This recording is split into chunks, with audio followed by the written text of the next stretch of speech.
¿Qué es un ángulo? Todos tenemos alguna idea de lo que es un ángulo, pero un ángulo es un objeto abstracto que no existe en la realidad. Formalmente se define como el espacio que va de una recta a otra recta, que coinciden en un punto. Bien, entonces esto sería una representación de un ángulo. Sin embargo, cuando yo hablo del ángulo, me importa solamente como este movimiento, esta separación que hay entre las dos rectas. No me importa si el ángulo está hacia abajo, hacia arriba, si está aquí o está acá. Es el mismo ángulo. El ángulo, en el fondo, es equivalente cuando yo lo traslado o lo roto. Entonces, podemos llevar los ángulos a la realidad, colocarlos en alguna parte para así poder describir la realidad. Entonces, podríamos hablar del ángulo que forma una puerta cuando está semiabierta. Podríamos hablar del ángulo de inclinación de una escalera que yo quiero subir. También podríamos usarlo para medir el ángulo que se forma en la punta de una hoja y así describirla botánicamente. O hablar del ángulo entre dos muros de una casa. Sin embargo, hay ciertas ambigüedades que ocurren. Tácitamente nosotros entendimos dónde estaba posicionado el ángulo en los ejemplos que les di. Pero en el caso del muro, alguien un poco testarudo podría entender mal.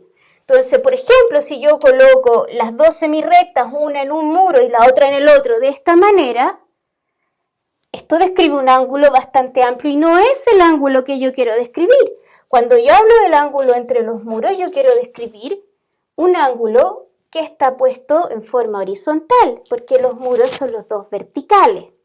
Eso es lo que nosotros queremos entender. Pero no está dicho. Entonces, para evitar ambigüedades es importante decir en qué plano estoy.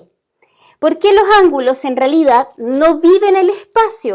Yo los llevo al espacio para poder describir cosas, pero ellos viven en un plano. La verdad es que los ángulos están restringidos a una hoja de papel. Una hoja de papel se puede asimilar a un plano.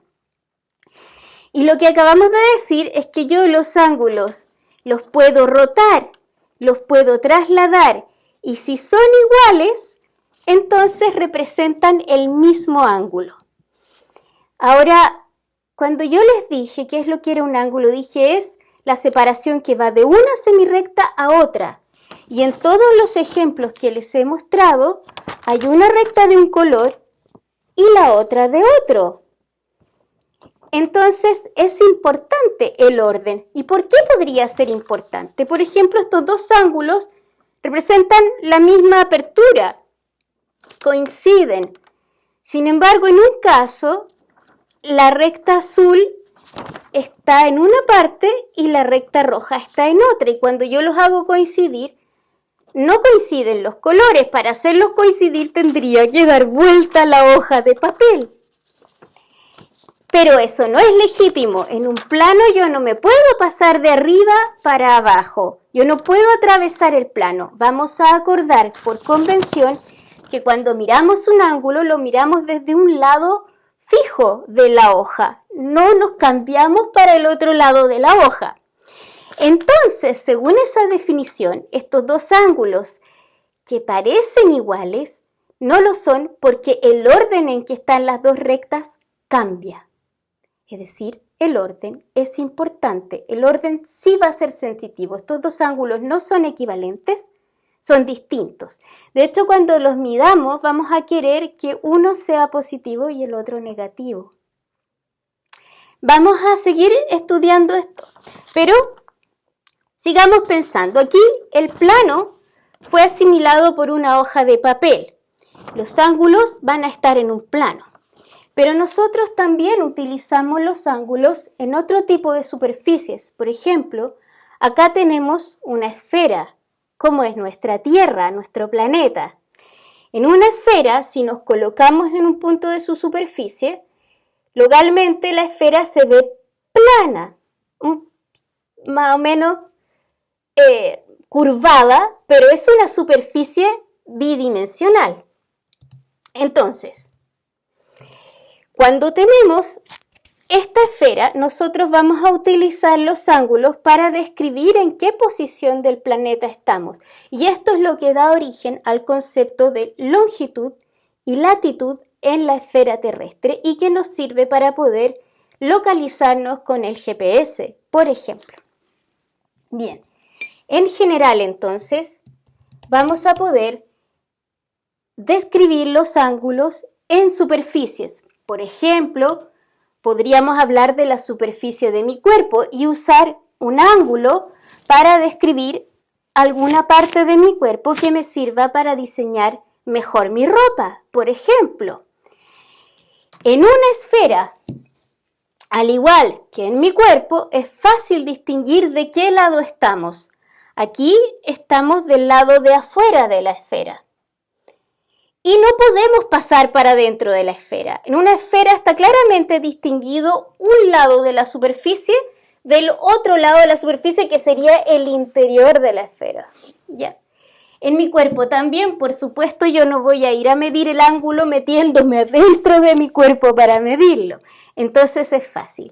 En general, en cualquier superficie donde yo pueda distinguir un lado de la superficie del otro lado de la superficie, yo voy a poder hablar de ángulos y voy a poder distinguir un ángulo que tiene una orientación del que tiene la otra orientación. ¿Ya? Esas son las superficies ordenadas. Orientadas. Ahora, en este curso vamos a trabajar solo con el plano, no se asusten, esto es solo para que ustedes sepan. Pero, como yo sé que ustedes son fanáticos de la matemática y conocen que hay algunas superficies medio raras, les traje esta superficie que ustedes la deben conocer. Es la banda de Möbius, ¿verdad? La han hecho en algún juego de divulgación matemática. Esta superficie, y esto se los digo solo para tu entretención, es una superficie que no es orientable. Veamos lo que pasa con los ángulos en esta superficie. Aquí dibujé un ángulo con su lado azul y su lado rojo. Y lo copié por el otro lado, es el mismo ángulo. Así, si me creen, se fijan que lo único que hice fue traspasarlo para el otro lado. Bien, entonces aquí vemos que si me voy por el lado corto, de la línea azul a la línea roja, entonces voy a estar moviéndome contra los punteros del reloj. ¿Ya? Eso sí hago esto, pero ustedes saben que en la banda de Möbius yo me puedo ir caminando y estando siempre por encima de la hoja, me voy caminando y en algún momento voy a llegar al otro lado de la hoja sin haberme pasado de lado. Y en ese otro lado el ángulo resulta que está al revés. Y si yo voy del lado azul al lado rojo por el camino más corto, resulta que me estoy moviendo a favor de los punteros del reloj. Entonces, en una superficie como esta, que no tiene lado, o dicho de otra manera, tiene un solo lado, los dos lados son el mismo lado. En una superficie como esta no vamos a poder medir los ángulos, no vamos a poder hablar de ángulos positivos y ángulos negativos. Va a ser poco complicado. Así que estas las dejamos fuera del curso. Ya. Bueno, teniendo esto de acuerdo, vamos a trabajar solamente sobre el cuaderno porque es la única parte donde es razonable trabajar. Bien. Ahora, dije que esto era importante para poder medir los ángulos. Recién me pude referir al ángulo refiriéndome que lo iba a mirar yéndome por el lado más corto, pero cuando yo tengo un ángulo, siempre me puedo ir de una recta a la otra por dos caminos diferentes. Estoy en un plano, solo hay dos caminos posibles. ¿Ya? En contra de los punteros del reloj,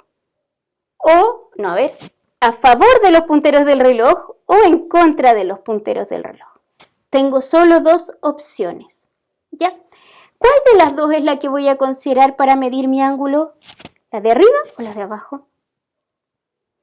No son iguales. No da lo mismo. ¿Cuál de las dos medidas la asocio? Entonces, vamos a adoptar una convención y es la convención de la mano derecha, que es lo mismo que ir contra los punteros del reloj. La regla de la mano derecha, esta es la mano derecha, dice lo siguiente. Vamos a considerar que el pulgar apunta hacia arriba, hacia lo que es arriba de la hoja. Arriba de la hoja yo voy a poner el pulgar entonces apuntando, alejándome de la hoja. Bien, y voy a considerar que voy de la recta L a la recta L', moviendo las yemas de la mano en dirección hacia la recta L'. Ese es el lado que yo voy a considerar para medir mi ángulo, no el otro. Ese es el lado. Y a ese lado le voy a asociar una medida positiva. Entonces, eso significa que aquí este lado va a tener una medida positiva y el otro va a tener una medida negativa.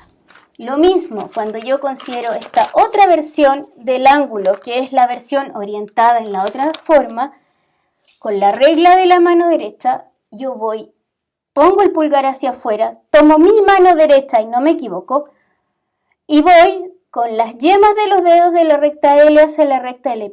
Y ese es el lado que yo considero positivo, el otro lo considero negativo. Y de esta manera es entonces cómo vamos a definir los ángulos. ¿Cómo los vamos a medir? ¿En qué unidades de medida? ¿Qué número le vamos a asignar, por ejemplo, a este ángulo? Eso lo van a ver en clases. Que estén muy bien.